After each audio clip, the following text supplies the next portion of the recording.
Gente, sabe o que eu aprendi com toda essa história? Que a gente não sabe nada do que acontece nos bastidores de Hollywood. Porque assim, o caos começou com uns burburinhos inocentes na internet. Será que tá rolando um climão no elenco de É Assim Que Acaba? Do nada, a Blake Lively, estrela do filme, deu unfollow no Justin Baldoni, diretor do longa, e aí vieram outras perguntas.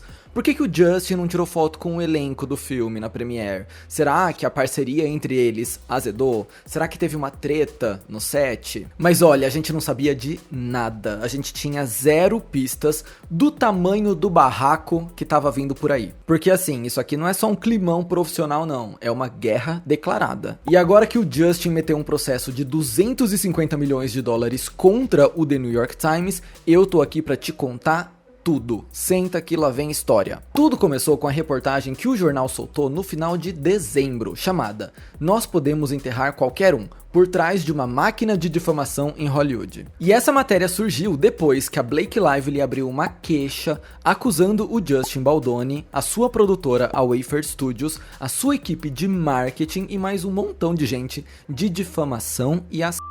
A Blake não tava de brincadeira, tá? Ela montou um verdadeiro dossiê com imagens conseguidas através de intimação judicial, mostrando a galera do PR, de relações públicas, do Justin, supostamente armando uma campanha para manchar o nome dela em Hollywood. Não satisfeita, ela ainda fez uma linha do tempo narrando os assédios e as microagressões que ela teria sofrido no set de É Assim Que Acaba. Ela foi direto no ponto e ela soltou o verbo. E se você tá meio perdido em toda essa história, vai ver o meu último vídeo, porque eu falei sobre tudo isso lá. Hoje o assunto é o contragolpe, porque o Justin Baldoni não deixou essa história barata. Ele e o seu advogado meteram um processo contra o The New York Times com acusações de calúnia, invasão de privacidade, fraude e quebra de contrato. A papelada tem quase 100 páginas, assim como o da Blake Lively. É praticamente um script de série. E o que é curioso aqui é que o Justin tá processando o The New York Times e não a Blake diretamente. E existe uma estratégia aqui. No processo, a defesa do Justin diz que a Blake não contou a história toda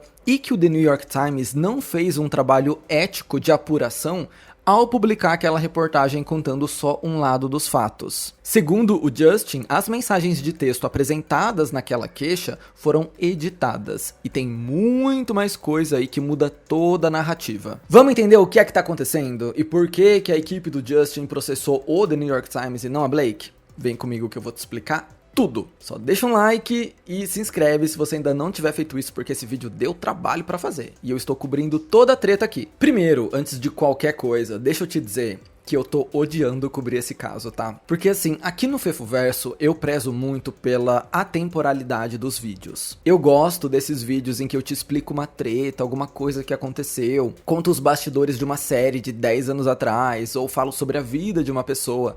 Esses vídeos que são eternos. Essa é a linha editorial que eu queria ter no meu canal. Eu queria fazer vídeo com início, meio e fim, que você pode assistir hoje ou você pode assistir daqui 10 anos e ele vai fazer sentido porque é uma história completa. Agora, fazer vídeo sobre uma coisa que ainda está acontecendo, acaba comigo.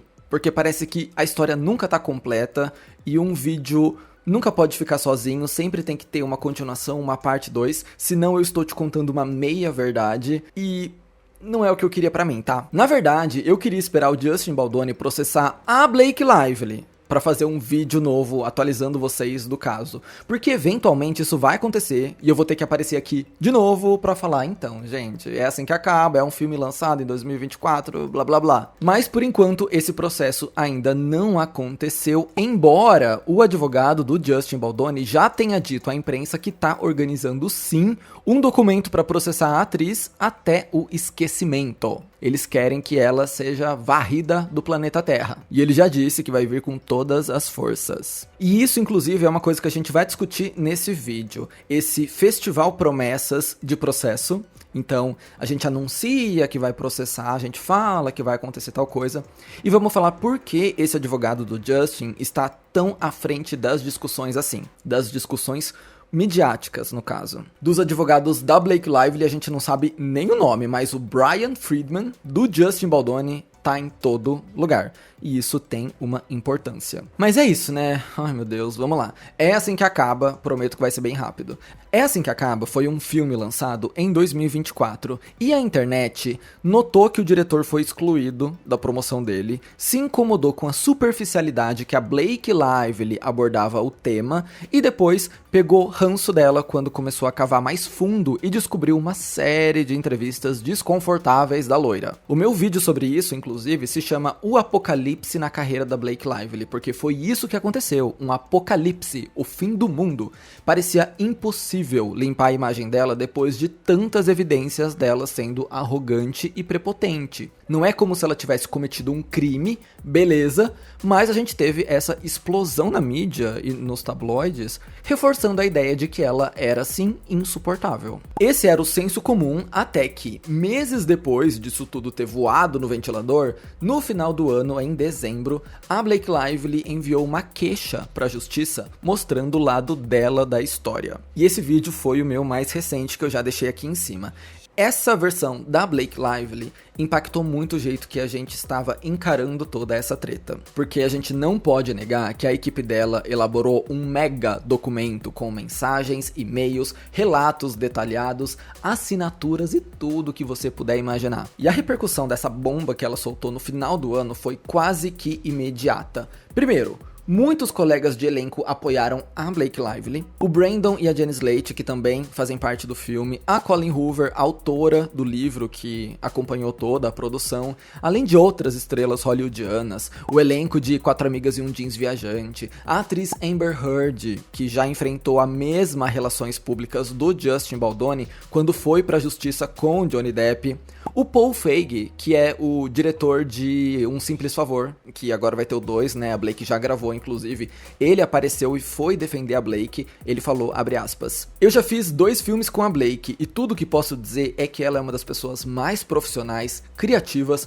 colaborativas, talentosas e gentis com quem já trabalhei. Ela realmente não merecia nada dessa campanha difamatória contra ela. Acho terrível que ela tenha passado por isso. E eu tô citando só por cima, porque teve muita gente que saiu de onde tava pra defender a Blake Lively depois que ela apresentou essa queixa. E assim como o apoio a ela foi rápido, a rejeição ao Justin Baldoni foi tão rápida quanto. Primeiro, ele foi desligado da agência que representava ele, a WME.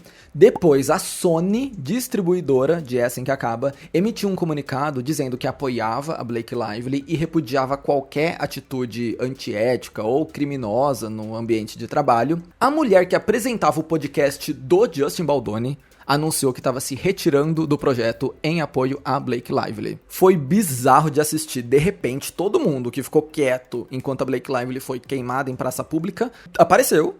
E assim, essas pessoas viraram os maiores defensores dela. E tudo isso colocou uma ótica muito negativa no lado do Justin, óbvio. Primeiro porque a Blake apresentou provas no documento.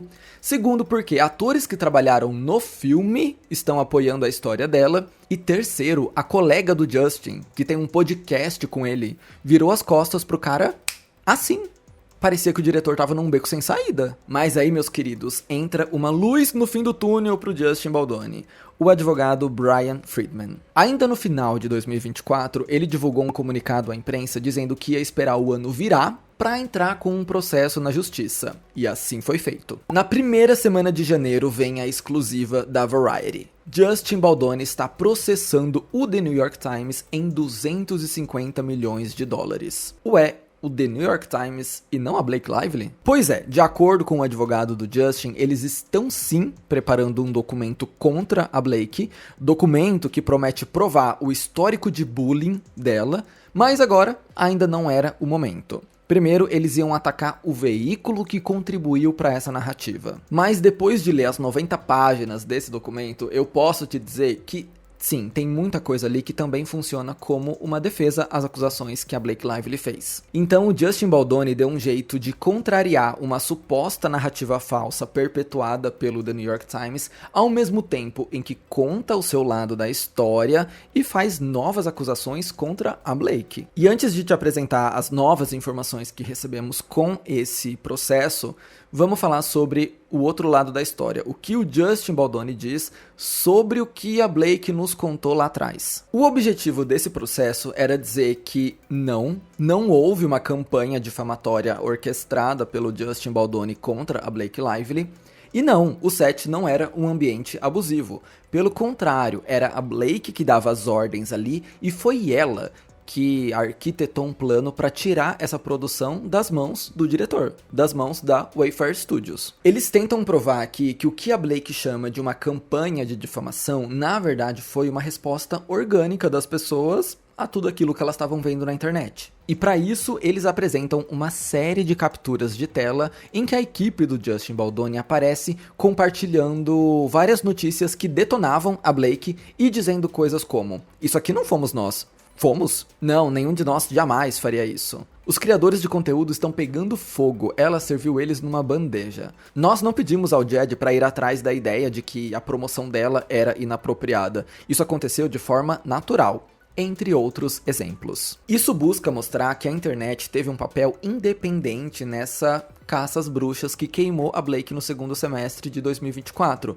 e que eles não tinham a ver com isso. Uma das capturas mostra aquela notícia do Daily Mail sobre os momentos desconfortáveis da Blake, que apareceu na queixa dela perto de uma troca de mensagens entre as publicitárias do Justin Baldoni, dizendo: "Você se superou nessa. Ah, é por isso que você me contratou, né?" Mas agora, na versão do Justin Baldoni, a conversa continua com uma delas dizendo: "Isso não é justo, porque essa notícia também não é minha. Tudo agora parece que sou eu." E o advogado do Justin ainda diz que a Blake ocultou um emoji nessa mensagem, um sorriso de ponta cabeça, que indicaria uma ironia naquela frase. "Ah, é pra isso que você me contratou, né?" Emoji de cabeça para baixo. O que eu acho importante destacar aqui é que esse processo do Justin não pinta o time dele como anjos publicitários que nunca fizeram nada de errado, tá? Porque um profissional de relações públicas conversar com um jornalista, forçar uma narrativa para favorecer o seu cliente e nem tanto o outro, é a coisa mais normal do mundo. Eu acho inclusive que essas mensagens mostram isso. Porque pra eles estarem dizendo coisas como: "Esse aqui não foi a gente, foi. Ai, que droga, agora tudo parece que sou eu. Não, esse aqui não é minha, droga, que injusto." É porque algumas coisas eles estavam sim fazendo, só não era tudo como a Blake alegou no documento dela. Mas alguma coisa, sim, tava rolando. Eles fazem questão de mostrar, inclusive, que era do interesse deles que a Blake recebesse algum tipo de elogio na mídia. Porque, querendo ou não, o filme era um projeto do estúdio, e a gente quer que o projeto se dê bem, a gente quer que o filme seja bem recebido, independente de qualquer coisa que tenha acontecido nos bastidores. Então, tem mensagem deles dizendo coisas como: "Ai, que bom que elogiaram a Blake nessa notícia, deixa ela levar essa vitória pra casa." Com isso, alegando que se eles não estivessem medindo esforços pra acabar com ela, eles não ficariam felizes com notícias assim. O advogado do Justin, o Brian Friedman, disse que pretende mostrar que quem orquestrou uma campanha de difamação contra o Justin foi a Blake. Mas aí a gente vai ter que esperar um pouco para ver, porque não entrou nesse processo. E sobre as acusações da Blake, a gente teve o outro lado da história. O Justin Baldoni nega algumas acusações e apresenta um contexto maior para algumas outras. E aqui eu vou ser sincero com vocês, amigos do Fifoverso. Eu acho que a gente vai ficar girando sem sair do lugar. Porque é muito difícil você conseguir provar uma conversa, uma entonação, uma interpretação, uma vontade, o que você queria falar naquela frase. Porque a Blake diz que ele falou uma coisa. Aí no processo dele, ele diz: "Não, o que eu falei foi isso." Ou "Não, eu não falei isso assim, eu falei isso assado." E como a gente vai ter certeza se a gente só tem o que essas duas pessoas que estavam conversando estão dizendo? Cada uma diz uma coisa, fica muito difícil pra gente. Então saiba que, a partir de agora, estamos entrando em um território meio nebuloso. Mas vamos lá, um dos pontos que a Blake levantou lá em dezembro era que o Justin tinha invadido a privacidade dela, perguntando se ela e o Ryan Reynolds, o seu marido, chegavam nos finalmentes juntos. O diretor explicou agora que essa conversa surgiu depois que, numa discussão sobre o filme, eles decidiram que o personagem dele, que é um cara abusivo, não chegaria nos finalmente com a Blake Lively. Com o personagem dela no filme, no caso. Nisso, a Blake teria dito, nossa, eu ficaria horrorizada se isso acontecesse comigo. E aí o Justin teria começado, eu não sei você e o Ryan, mas esses são alguns dos momentos mais lindos que eu tenho com a minha esposa e tal. E essa questão da sensualidade do filme, pra não falar a outra palavra com X, porque tô cansado de ser censurado, a sensualidade do filme foi uma pauta importante nessa troca de farpas judiciais. Veja bem, uma das acusações da Blake dizia que o Justin tinha muitos comportamentos impróprios durante as cenas íntimas dos dois protagonistas, como prolongar demais um beijo, improvisar na pegação, falar coisas fora do personagem e aí beijar ela, e adicionar cenas de relação que não estavam no roteiro quando a Blake assinou para fazer o projeto. Vamos à explicação do Justin. Pensa comigo. No processo dela, ela disse que para retornar ao set depois da greve em Hollywood, ela queria um coordenador de intimidade lá o tempo todo. No processo do Justin Baldoni, ele diz que esse pedido dela não faz o menor sentido porque já havia um coordenador, uma coordenadora de intimidade disponível desde o começo das gravações. Segundo ele, foi a Blake que não quis se encontrar com essa profissional antes de começar a produção do filme. De acordo com o processo do Justin Baldoni, ele participou das primeiras reuniões com essa profissional sozinho e depois ele teve que repassar para Blake o que eles tinham conversado ou o que eles tinham decidido. Eu entendo o que eles querem dizer aqui. O que eles querem dizer aqui é, caramba, né? Por que ela tá pedindo isso só agora? Ou sei lá, por que ela está agindo como se a gente não tivesse oferecido isso, sendo que estava lá desde o começo e ela que não fez questão. Mas eu acho que uma coisa não justifica a outra exatamente. Mas daqui a pouco eu dou a minha opinião sobre essa defesa do Justin Baldoni. Vamos continuar aqui. Lembra que a queixa da Blake Lively dizia que o Justin Baldoni e o outro dono da Wayfair Studios apareciam no trailer dela sem avisar e muitas vezes acabavam pegando ela sem roupa, removendo maquiagem ou amamentando, e isso deixava ela extremamente desconfortável? Agora, o Justin Baldoni diz no processo que todas as vezes que ele apareceu lá foi porque ela chamou. E era para conversar sobre trabalho. E ainda mostrou uma mensagem dela dizendo: estou tirando leite no meu trailer, se quiser trabalhar nas nossas falas, né, aparece por aqui. E ele defende que não entrou sem bater e muito menos com o objetivo de ver ela sem roupa. Outra coisa, se você viu meu último vídeo, você sabe que a Blake falou que foi exposta a um vídeo íntimo da esposa desse outro produtor da Wayfair Studios. Lembra que esse outro produtor é o Jamie Heath. Ele é o outro cabeça da Wayfair Studios junto com o Justin Baldoni. Pois então, ela tinha dito que esse cara mostrou a esposa dele dando à luz pra falar, olha, é assim que eu quero que você grave e tal. E ela falou, meu Deus, você tá me mostrando um vídeo da sua esposa, assim, no momento íntimo, expondo ela pra todo mundo aqui, que absurdo. No processo do Justin, eles colocam uma captura de tela do vídeo em questão. E dizem que isso só foi mostrado a Blake para ela ter uma referência da cena que eles queriam gravar e defendem que era um vídeo sensível, bonito e não faria sentido a Blake alegar que existia algum conteúdo impróprio ali. Eu sei que parece que eu tô sendo muito detalhista nesse vídeo e te contando tintim por tintim de cada acusação, cada defesa, mas eu juro que tô deixando coisa passar, porque eu não consigo fazer um vídeo sobre 90 páginas, teria 30 horas isso aqui. Eu estou te passando a ideia geral de qual é o contexto desse processo dele, como vai desmentindo as coisas que a Blake falou lá. Ainda é cedo pra eu colocar a mão no fogo por um ou pro outro, não estou dizendo que olha só como a Blake mentiu naquele processo, olha como o Justin é inocente aqui. Não estou falando exatamente isso, só estou apresentando realmente o lado dele. Particularmente, eu sou uma pessoa sem envolvimento emocional com esse caso. O que eu quero dizer com isso? Eu não odeio a Blake Lively, como 90% da internet parece odiar. Não odeio, não sinto nada. Tem filme dela que eu adoro, tem filme dela que eu não gosto. Cago pro casamento dela com Ryan Reynolds. Nunca fui de acompanhar a vida dela fora das câmeras. Não tenho nenhum sentimento de, meu Deus, amo essa pessoa, ou meu Deus, eu sempre detestei ela. Nenhum desses dois. Não estou nesses lugares, então eu sou bem neutro com ela. E com o Justin Baldoni, eu nunca tinha ouvido falar dele antes de toda essa história. Nunca vi Jane the Virgin, nunca fui escutar os podcasts dele. Nada. Então é uma pessoa nova pra mim que eu também não tenho um pensamento estruturado já. Então, nem amo, nem odeio, são duas páginas em branco pra mim, por isso que eu estou escrevendo essa história, conforme a gente vai descobrindo mesmo os fatos e adicionando peças nesse quebra-cabeças. E como eu não tenho interesse em nenhum dos dois lados, eu vou te dizer o que eu estou pensando agora, depois de ler esses dois processos. Eu acho que negar essas acusações da Blake Lively é importante para a defesa, mas eu também acho que falta muita coisa aqui. E talvez por isso o processo ainda não seja contra a Blake Lively. Eu acho que contornar algumas das situações aqui dizendo eu só falei isso porque a conversa era essa, ou eu só agi assim porque aconteceu isso antes, eu acho que não justifica exatamente o que a Blake diz ter sofrido no set. Por exemplo, ela ter dito que não fazia questão de conhecer a coordenadora de intimidade antes de começar as gravações, não justifica ela ter dito meses depois que se sentiu assediada numa cena de beijo. Eu acho que essas duas coisas conseguem coexistir. Dá pra ela ter faltado com essa profissional lá atrás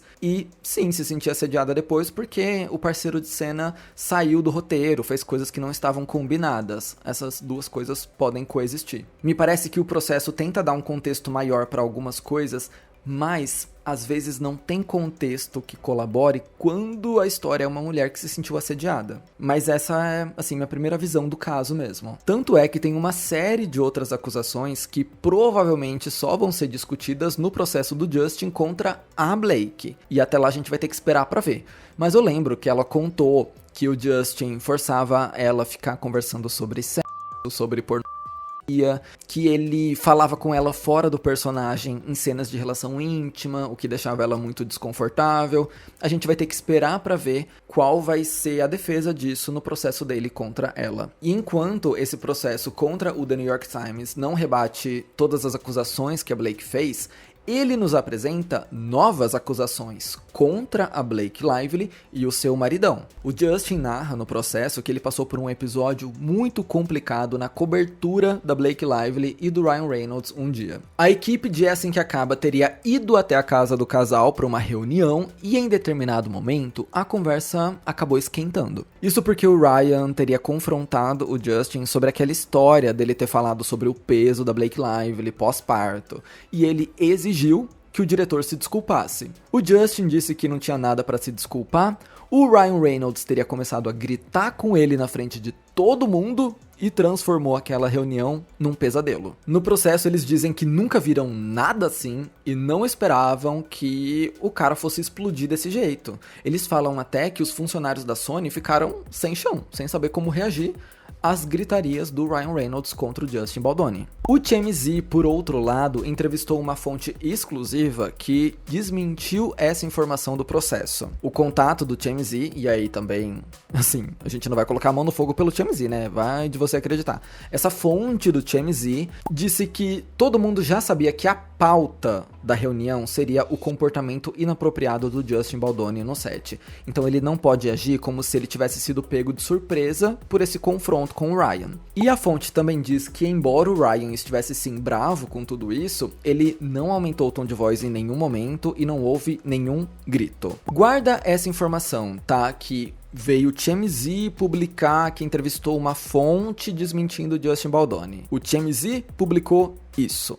Não teve gritaria. Marca isso. Marca o TMZ na história que a gente vai voltar já já pra ele. Enfim, provável que a maior acusação contra a Blake Lively nesse processo seja a descrição detalhada de como ela tomou o poder dessa produção para ela e tirou o Justin Baldoni da sua função. A gente já sabia que, de fato, houve uma divergência criativa muito grande na pós-produção de Assim que Acaba. Uma das coisas que a gente sabe desde o começo dessa treta é que a Blake Lively fez a sua própria edição do filme, apresentou ela em exibições privadas e depois comercializou a sua versão. A Blake até diz no documento dela que removeu uma parte explícita de uma cena de relação íntima entre os dois personagens adolescentes no filme. Agora, o Justin conta, na visão dele, como a Blake manipulou todo mundo para conseguir o domínio completo dessa produção e excluir ele do seu próprio filme. Vale citar aqui que o Justin Baldoni foi quem comprou os direitos do livro da Colleen Hoover para produzir a adaptação,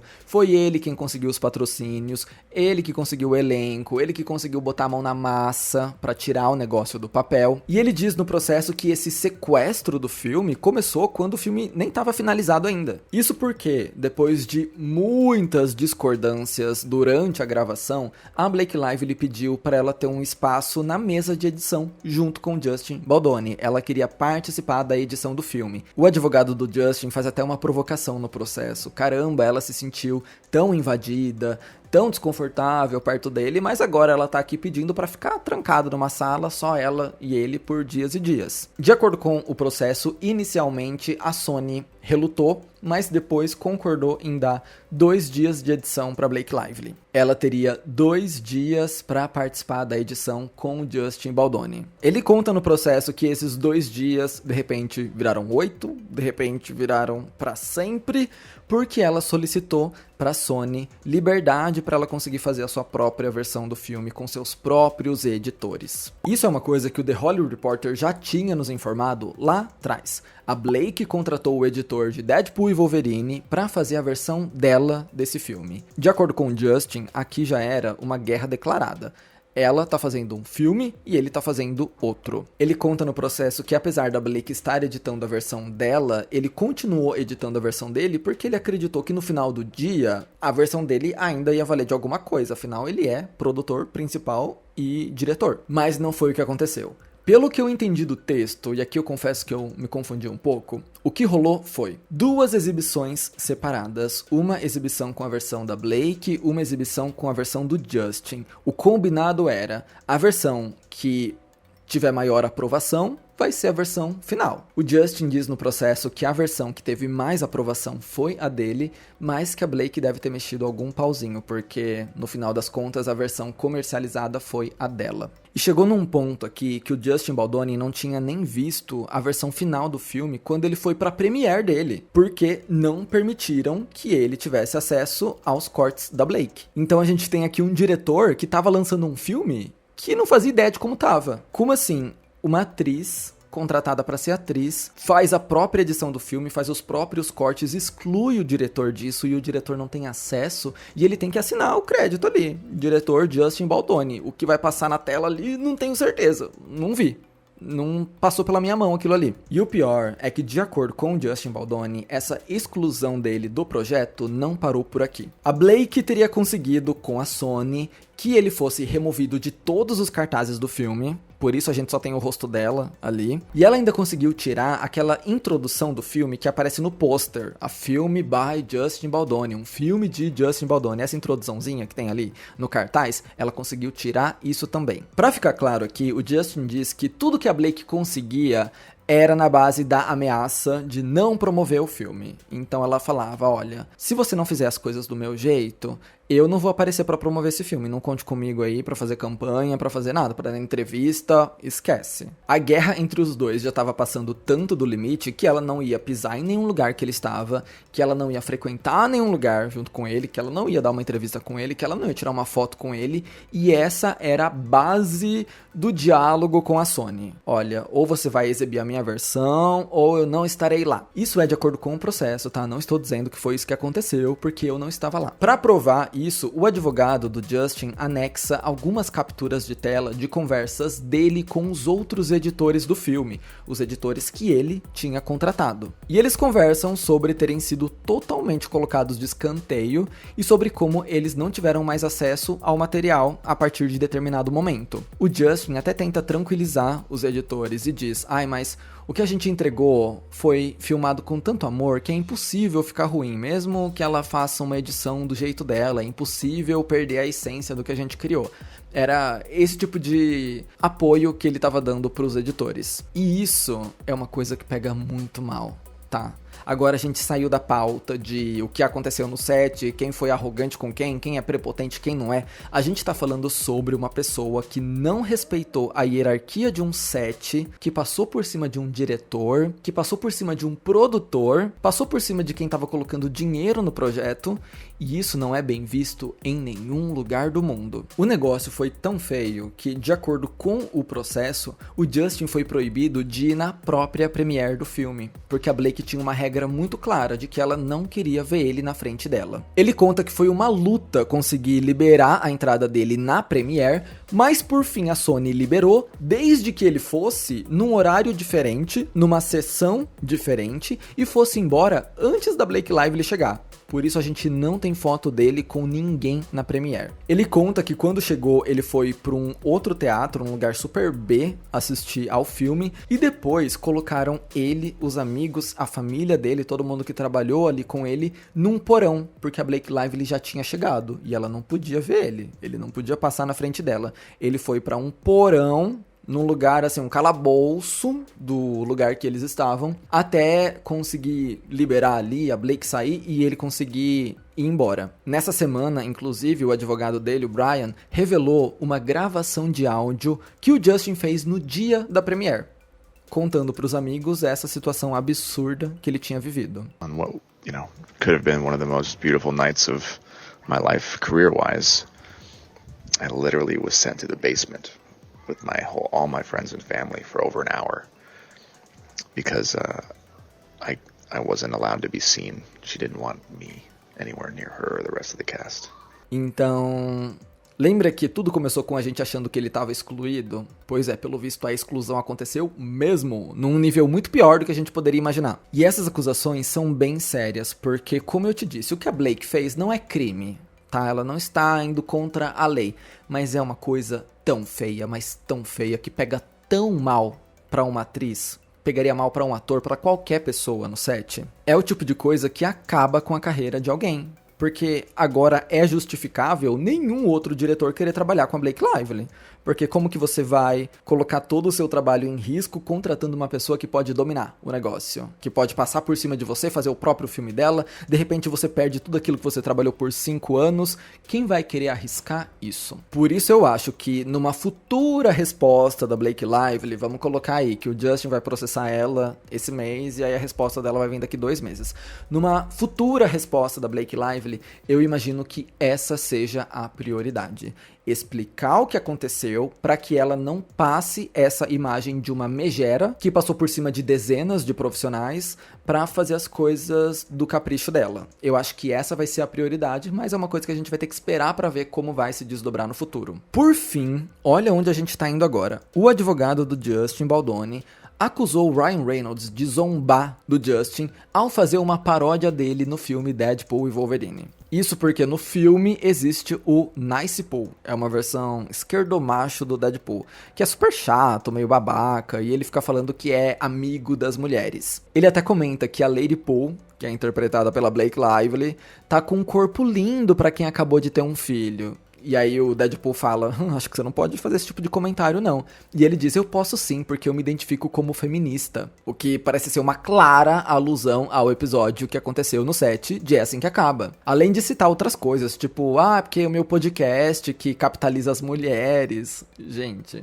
ou esse é um shade daqueles, ou é a maior coincidência do universo desde o Big Bang. Não sei o que você acredita. E o advogado do Justin Baldoni diz, olha aí, zombando do meu cliente no filme dele. Agora, eu te disse que quando a gente vê muito nome de alguém por aí, é porque esse nome tem uma importância, correto? Pois então, quando eu comecei a ler as notícias que falavam sobre esse processo do Justin Baldoni, praticamente todas elas tinham falas do Brian Friedman, que é o advogado dele. E eu pensei, meu Deus, eu nem sei quem é o advogado da Blake Lively, e esse Brian tá em todo lugar. Então eu fui pesquisar pra ver quem era esse cara e por que a gente saber que ele é o advogado do Justin Baldoni é tão importante assim. Vamos lá. Na minha investigação, eu descobri que esse cara é um advogado muito conhecido em Los Angeles, pro bem e pro mal. Eu li uma reportagem do The Hollywood Reporter sobre ele, em que outros advogados entrevistados falam: o Brian é quem você contrata se você quer botar medo em alguém. Ele, inclusive, tem um histórico de processos contra veículos de comunicação.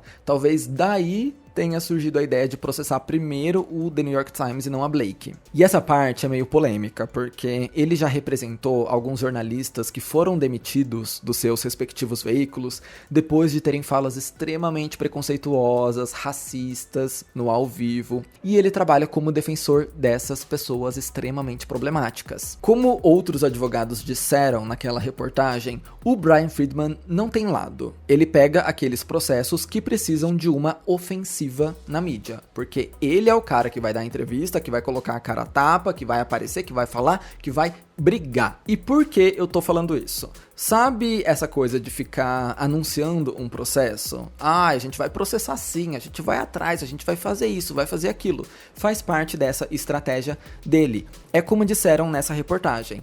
Às vezes, latir machuca mais do que morder. E é isso que o Brian Friedman faz. Ele vai pra mídia, ele fala que vai aniquilar fulano, eu vou processar até ela sumir do planeta Terra, vou fazer isso, vou fazer aquilo. Porque isso já vai gerando uma antipatia com aquela pessoa. Você já sabe que a qualquer momento o chão dela vai cair. E particularmente, eu acho que esse é um jeito de você conseguir ainda mais apoio num futuro projeto. Por exemplo, ele deu uma entrevista recentemente dizendo que vai mostrar o histórico de bullying da Blake Lively, prometendo que o próximo processo dele vai incluir tudo que ela já fez na vida, e etc, etc, etc. Me parece que esse tipo de anúncio é feito pra chamar pessoas, porque com certeza vai ter gente procurando ele agora e dizendo, olha, eu trabalhei com a Blake Lively lá em 2010 e ela foi escrota comigo. Então vem pro processo também. Então é um jeito de você, sabe, coletar depoimentos e pessoas antes de entrar com o processo em si. E em um comunicado enviado à imprensa, os advogados da Blake Lively responderam ao processo do Justin Baldoni contra o The New York Times, dizendo que, do lado dela, a queixa nunca foi sobre diferenças criativas na produção. Eles disseram, abre aspas, isso não é uma rixa originada por diferenças criativas ou uma situação de ele disse, ela disse. Como alegado na queixa da Blake, e como provaremos na justiça, a Wayfair Studios e seus associados se envolveram em uma campanha retaliatória e ilegal contra a Blake Lively simplesmente por ela tentar proteger a si mesma e a outros no set de filmagem. E a resposta deles à ação judicial foi lançar ainda mais ataques contra ela, desde que entramos com a queixa. E os advogados dela ainda provocaram o Brian Friedman dizendo que eles estão interessados em levar esse negócio na justiça e resolver na justiça. Eles não estão interessados em hipérboles e metáforas, porque o Brian Friedman grava vídeo todo dia dizendo que vamos aniquilar a Blake Lively, vamos processar ela até o esquecimento, é tudo na hipérbole. E eles falaram, não, pra gente esse papo não cola, a gente vai resolver na justiça. E recentemente o Brian Friedman tomou mais uma invertida, dessa vez do TMZ. Falei pra você guardar. Ele participou de uma entrevista sobre todo esse processo e ele disse que a publicitária da Blake Lively já tá morta e enterrada, porque temos provas de que foi a Relações Públicas da Blake que lançou reportagens contra o Justin e a favor dela na mídia. Falar que a profissional já tá morta e enterrada, mais uma vez a hipérbole. E o TMZ, por algum motivo, se incomodou com essa resposta dele e confrontou o advogado, perguntando se isso não é a coisa mais básica do mundo em Hollywood. Eles perguntam, mas Relações Públicas não faz isso todo dia? E todo relações públicas que existe em Hollywood, eles não lançam matérias que favorecem os seus clientes e que não pegam tão bem assim pro outro lado? Não é assim que a banda toca? Todo mundo já sabe que relações públicas faz isso. O caso da Blake é que ela diz que esse movimento foi feito como retaliação porque ela denunciou um set de filmagens abusivo. E eles ainda dizem pro Brian que podem falar por experiência própria que esse movimento de plantar a notícia favorecendo um e não o outro aconteceu dos dois lados. Eles receberam dos dois lados. Tanto de quem trabalhou com o Justin, quanto de quem trabalhou com a Blake. Os dois lados procuraram o TMZ para favorecer o seu cliente. E eles falam, a gente como veículo tem que analisar o que vai publicar e o que não vai, o que cabe, o que não cabe. Por isso eu falei para você lembrar daquela reportagem. O TMZ publicou que a história da gritaria lá no apartamento não era bem assim.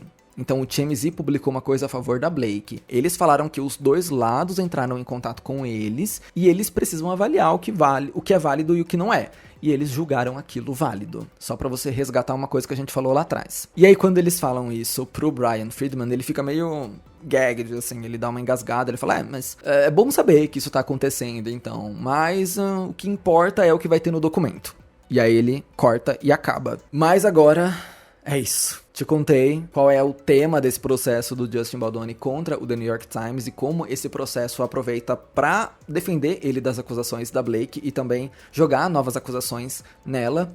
Te falei o que a gente pode analisar disso tudo, mas eu quero bater na tecla de que eu não estou em nenhum dos dois lados, tá? Nem quero estar em nenhum dos dois lados aqui. Eu acho que é possível, sim, ela ter se sentido invadida, ao mesmo tempo em que é possível, sim, ela ter manipulado todo mundo pra dominar o filme, ao mesmo tempo em que é possível, sim, os dois terem plantado notícia um contra o outro. Pra mim, essa briga só vai levar o nome dos dois à lama, e se eles fossem espertos, eles deixavam esse assunto morrer, ou resolviam isso do jeito mais rápido possível. Porque nenhum nunca vai conseguir provar o que o outro disse, qual foi a intenção daquela fala, ou como aquilo foi recebido. E sei lá, eu acho que essa guerra midiática só vai desgastar a imagem dos dois, porque a gente já tá num nível que a gente não quer mais ouvir falar de Blake Lively e Justin Baldoni. Chega dos dois, não quero mais, não quero nenhum filme com eles, pelo amor de Deus. E é esse tipo de repercussão negativa que pode sair disso tudo pra ambos, a menos que tenha uma reviravolta muito clara e que alguém chegue assim com uma prova irrefutável, um vídeo, sei lá, alguma coisa que mude toda a perspectiva do negócio.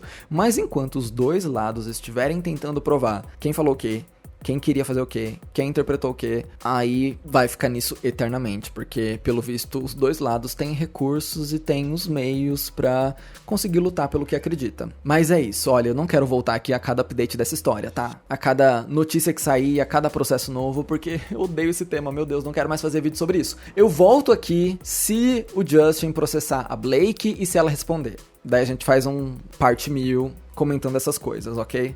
Mas até lá, me dá paz, Justin Baldoni, me dá paz, Blake Lively. Não quero saber. É assim que acaba. É assim que acaba. Ah, esqueci de falar pra deixar o like e se inscrever. Então, agora sim, é assim que acaba. Obrigado. E comenta a sua opinião aí também. Embora eu acho que todo mundo concorde que ninguém aguenta mais. Agora sim, é assim que acaba. Meu Deus, esse título realmente é amaldiçoado. A gente fala isso e nunca acaba.